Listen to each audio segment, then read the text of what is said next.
Hello and welcome to Lost Love Chronicles. We're thrilled to have you join our community of love, partake, and life's twists and turns.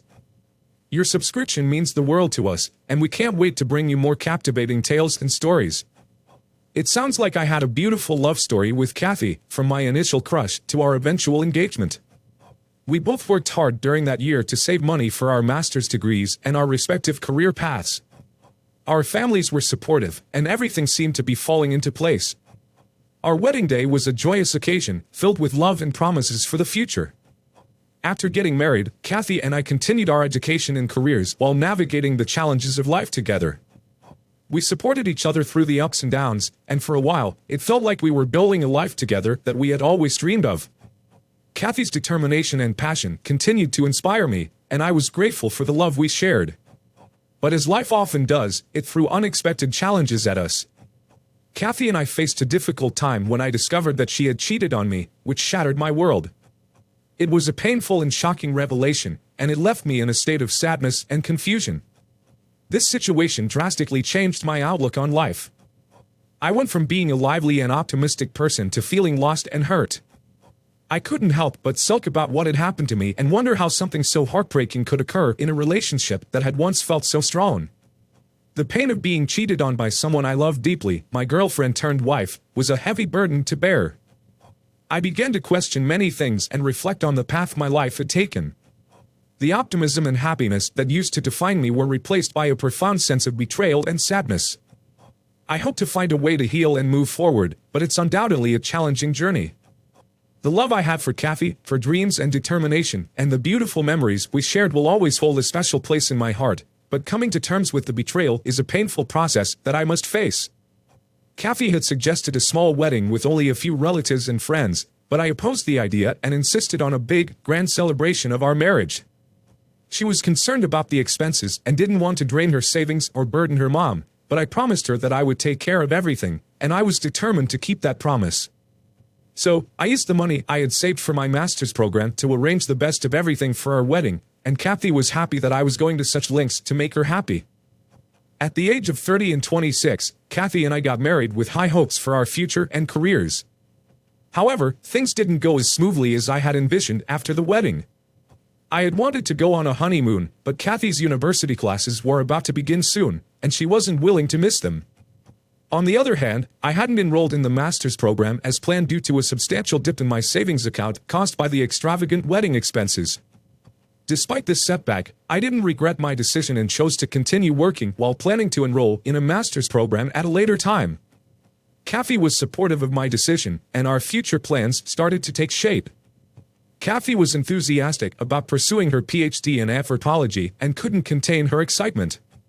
She was like a child eager to return to school after a summer break, and she would talk endlessly about her professors, classes, peers, and her research. I enjoyed our conversations, even if they sometimes became too technical for me to fully grasp. I never interrupted her because her passion was contagious, and I wanted to be a supportive husband. However, a few months later, things between us began to change. Kathy spent more and more time at the university. She would sit in the library, reading books, and sifting through research papers for her thesis. When she returned at night, she was utterly exhausted, and all she wanted was a peaceful night of rest. I didn't mind this at all, but soon, she started coming home even later and would fall asleep immediately upon hitting the pillow. Feeling the strain of our limited time together, I decided to talk to her one Sunday. I asked her to come home early so that we could have a conversation or go out together. However, instead of having a calm discussion, I ended up lashing out at her, expressing my frustration at feeling neglected and alone. She was hurt by my words, and our heated argument revealed how we had both been bottling up our feelings. She accused me of not supporting her in her academic pursuits, and I accused her of neglecting her responsibilities as a wife. This argument left us both deeply wounded, and we didn't speak to each other for several days. I was in a difficult place after the heated argument with Kathy. I wanted to apologize, but I waited for her to make the first move and break the ice. However, Kathy was incredibly stubborn and continued to ignore me, treating me like a stranger. In response, I started working overtime at the office and hung out with my friends more often. The loneliness at home was unbearable, and I couldn't stand watching TV or mindlessly scrolling through social media while waiting for Kathy to return. Eventually, I mustered the courage to apologize to Kathy, and she forgave me, but the issue of her coming home late persisted. Whenever I expressed my longing for her or a desire to spend time together, she would become irritated and tell me to grow up, suggesting that I find hobbies and not act so clingy. She often cited examples of her peers and professors who were focused on their studies and careers, and how they didn't long for the presence of their spouses. I had to admit that she had a point. I was acting like a child, constantly pleading with her to stay with me. But it was partly because I hated being alone. I had always loved the buzz of a room filled with people, laughter, and conversation. Sitting alone was akin to torture for me. I needed something or someone to help me combat the boredom. A friend suggested I get a pet, either a cat or a dog, to keep me company. I loved the idea of having a pet to reduce my loneliness and keep me occupied. I discussed it with Kathy, and she was on board with the idea. We initially thought about getting a pair of cats, but Kathy was allergic to cat hair. Then, I suggested having a hamster, but Kathy proposed getting a dog. We ultimately agreed on a Malamute breed. I was quite anxious about this because I had never had a pet dog before, let alone this breed. I knew very little about them except that they resembled wolves. With the help of a friend, I bought the dog and brought it home.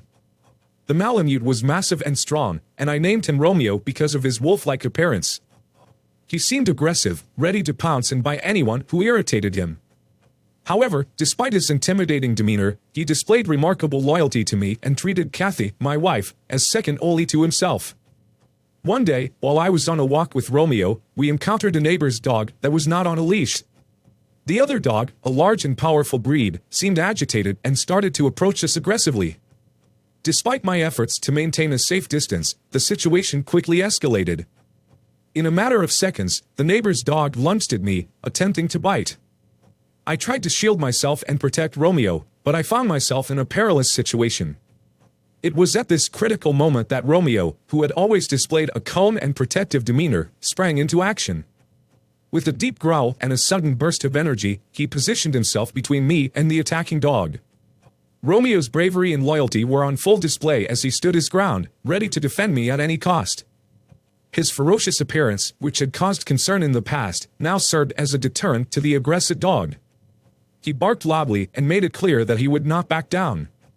Thankfully, Romeo's intervention gave the neighbor's dog pause, allowing its owner to regain control and pull their dog away.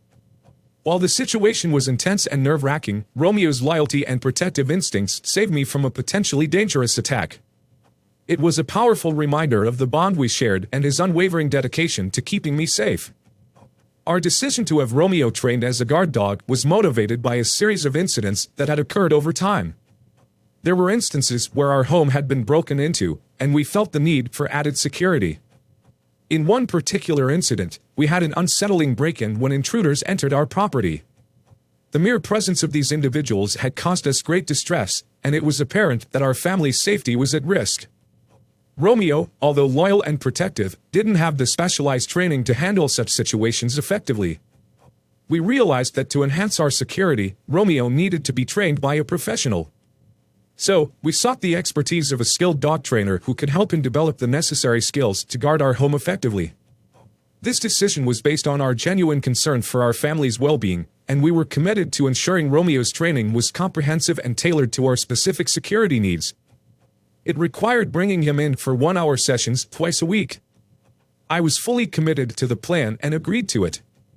I shared this with Kathy, and she inquired about the schedule and timing, showing some interest in Romeo. However, I was unaware that her curiosity was related to something else entirely. Kathy had become emotionally detached from me, and despite my efforts to talk to her, she dismissed me by saying I was acting like an immature boy. It hurt when she compared me to her professors and peers who were deeply engrossed in their studies. I realized that not everyone wants to dive deeply into a particular subject and make their lives revolve around it. I felt like Kathy was living in her own world, thinking that I was foolish for wanting to be romantic and have strong communication in our relationship. I continued with Romeo's sessions, even though it was tough to see him muzzled for his own good. The routine of taking him to these sessions became something I looked forward to, as it seemed to be one of the few activities that kept me occupied while Kathy was increasingly unavailable. One day, to my surprise, I returned home, and Kathy was there, which was unusual because she was never at home in the evenings. I noticed that the bed was in disarray, with the bedsheets creased and coming out. When I asked her about it, she casually explained that she had taken a nap and slept like a baby for 3 hours, tossing and turning in bed. I believed her at the time and didn't think much of the unkempt bed. Looking back, I now realized that I was naive and didn't connect the dots. It didn't occur to me that my wife might have been involved in an affair. The signs were there, but I was oblivious to them. Kathy's behavior had become increasingly strange. She exhibited signs of anxiety, and her reactions to phone calls were particularly telling. She would visibly jump when her phone rang, and her disappointment from not receiving the expected call was evident on her face. This occurred repeatedly, and I couldn't help but ask her who she was waiting for. Her reaction was as if her secret had been revealed, and she appeared shocked and pale. But she quickly laughed it off, offering an explanation that a professor was not happy with some of her past work and was awaiting comments on the latest assignment. I trusted her explanation, as I understood how dedicated she was to her studies and her university. I made an effort not to disturb Kathy during her university hours, but there were times when she returned home in an angry or depressed mood. She would get upset about minor things, yell at me for small issues, or express her frustration if Romeo did something wrong. On other occasions, she would simply lie on the bed and cry. I always comforted her and asked what was bothering her, assuring her that she could count on me. But every time, she gave me the same response: her professor had a grudge against her, and no matter what she did, he wasn't happy with her. I suggested that she should report his discriminatory behavior to the university management, and she agreed, but she never took any action. Romeo's journey towards harnessing his impressive bite force was an incredible transformation to witness. There were instances that highlighted just how far he had come. In one particularly memorable incident, Romeo found himself in a situation where he needed to protect himself and me from larger, more imposing individuals. His training and progress had bolstered his confidence and assertiveness. When confronted by these bigger adversaries, Romeo showcased his newfound strength and self-assuredness. With a combination of precision and power, he demonstrated his ability to effectively subdue these larger opponents using his remarkable bite force. This remarkable transformation was a testament to the consistent effort put into his training, and it exemplified the bond that had developed between Romeo and myself. I continued attending all of Romeo's sessions, no matter how tired I was, even though it took 4 to 5 hours of my time, including the drive and waiting. However, one Wednesday, I took Romeo to the training center only to find out that his session had been rescheduled. I hadn't checked my phone and was unaware of the change, so I returned home after driving for over an hour due to heavy traffic. Upon returning home, Romeo began to exhibit signs of unease, as if he sensed something unusual in the house. I had his leash tightened securely around my hand to prevent him from running off. We both proceeded to the kitchen, where we were about to discover something that would change our lives for the worse. When I walked into the kitchen, I was met with a shocking sight. There, in my own home, I saw the back of a naked man intimately engaged with a woman. They were so absorbed in their activities that they didn't notice my presence at first. My immediate reaction was to yell at the man for trespassing into my house and engaging in such behavior on my kitchen counter. The man and the woman were startled, and they turned around, shocked to hear my voice.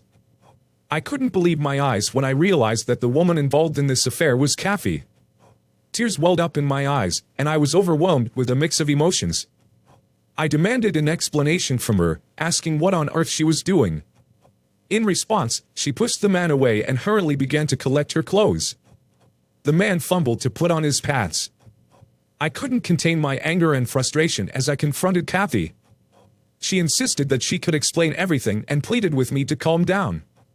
In the midst of this heated argument, Romeo, our Malamute, was agitated by the fact that a different male was not only intruding in our home but trying to breed with the female.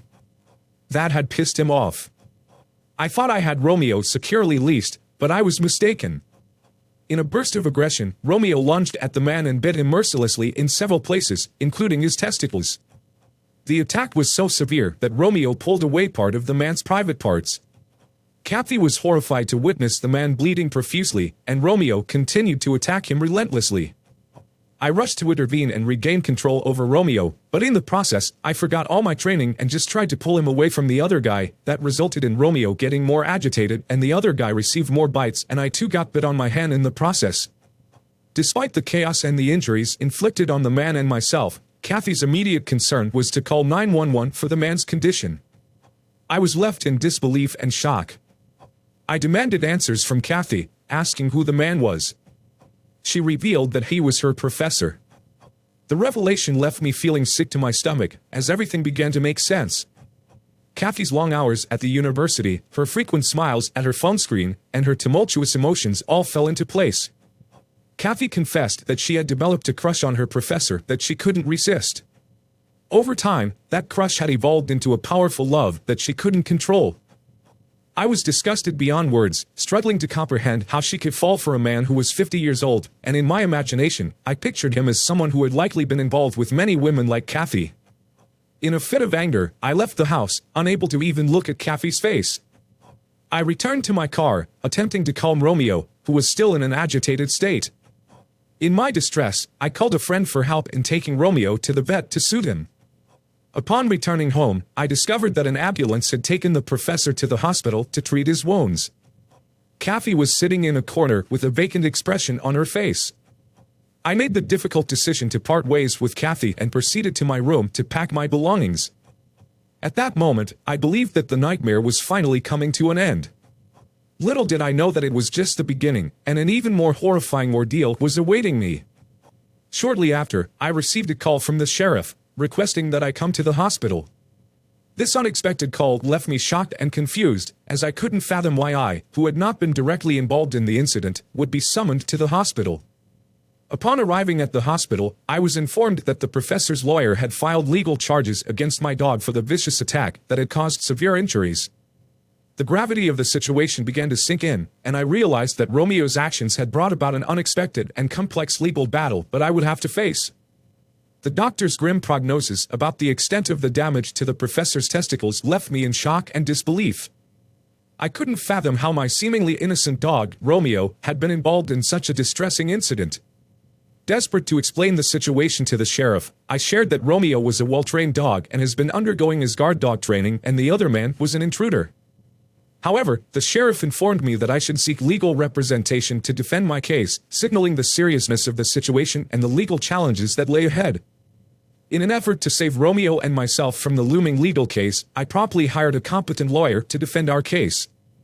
My lawyer, understanding the complexity of the situation, began to build a strong defense for us. We argued that Romeo's aggression had been a result of specific triggers and that I had been diligently working with him at a professional training facility. The legal proceedings, however, took a challenging turn. The court considered the severity of the injuries inflicted upon the professor and the potential threat posed by Romeo to society. Despite my lawyer's best efforts to demonstrate Romeo's gentle demeanor and my commitment to his training, the court ultimately decided that, in the interest of public safety, Romeo would be taken away for evaluation. The decision was heartbreaking for me, as I had grown deeply attached to Romeo, and we had made significant progress in his training. The court's ruling meant that Romeo would be removed from my custody and placed in an environment where he would no longer be a perceived threat to others. It was a painful and emotional ordeal, and I could only hope that Romeo would find a safe and caring home where he could live out the rest of his days in peace and without posing any harm to anyone. The anger and resentment I felt towards Kathy for the ordeal Romeo and I had gone through were overwhelming. I wanted her to understand the suffering she had caused and to experience a taste of the pain that had become a part of my life. In my quest for justice, I decided to take action. I visited Kathy's university and filed a formal complaint against her and her professor. I provided a detailed account of their affair, highlighting that they had been engaged in a full-fledged romantic relationship that had involved multiple instances of intimacy, including at my own home. I recounted the shocking scene I had witnessed in my kitchen to the university's management. The management conducted an inquiry and ultimately confirmed the veracity of my claims. The consequences were severe. Kathy was expelled from the institution, and her professor faced termination from his employment. The university had a strict policy against fostering romantic relationships, and Kathy's actions had not only violated this policy but also jeopardized her dream of pursuing a PhD. As more than half a year passed since those tumultuous events, I couldn't help but hope that this separation from Kathy would allow us both to move forward, heal, and find our own paths in life. After the tumultuous events that led to Romeo being taken away, I was left heartbroken and missed him dearly. The separation was emotionally painful for both of us. I continued to hope for a reunion with my loyal and beloved companion. 2 long weeks passed, during which Romeo was placed in at a dog shelter and was evaluated. Then, one fortunate day, I received a call from the shelter. They had identified Romeo through his microchip and contacted me to inform me of his whereabouts and that I can now take him back as he is not a threat to anyone and had acted just out of shock and partly due to his instincts as a guard dog. It was a moment of overwhelming joy and relief. I rushed to the animal shelter to be reunited with my beloved Malamute. When I arrived, I could hardly contain my excitement. As soon as Romeo saw me, his reaction was a testament to the depth of our bond. He let out an enthusiastic howl and wagged his tail vigorously, as if he couldn't believe his eyes. His eyes sparkled with recognition and happiness. The moment I approached him, Romeo leaped into my arms, showering me with affectionate licks and nudges. It was a tearful and heartwarming reunion, and my heart swelled with gratitude for having my loyal companion back by my side. Romeo's exuberance and the sheer joy in his eyes were a clear indication that he had missed me as much as I had missed him. Our reunion marked a new beginning, and we were both determined to make the most of the second chance we had been given to share our lives together. The bond between us had grown even stronger during our time apart, and it was a moment of pure happiness and relief to have him back in my life. Dear listener, if you have reached this far, please click on the subscribe button. It will be a great help.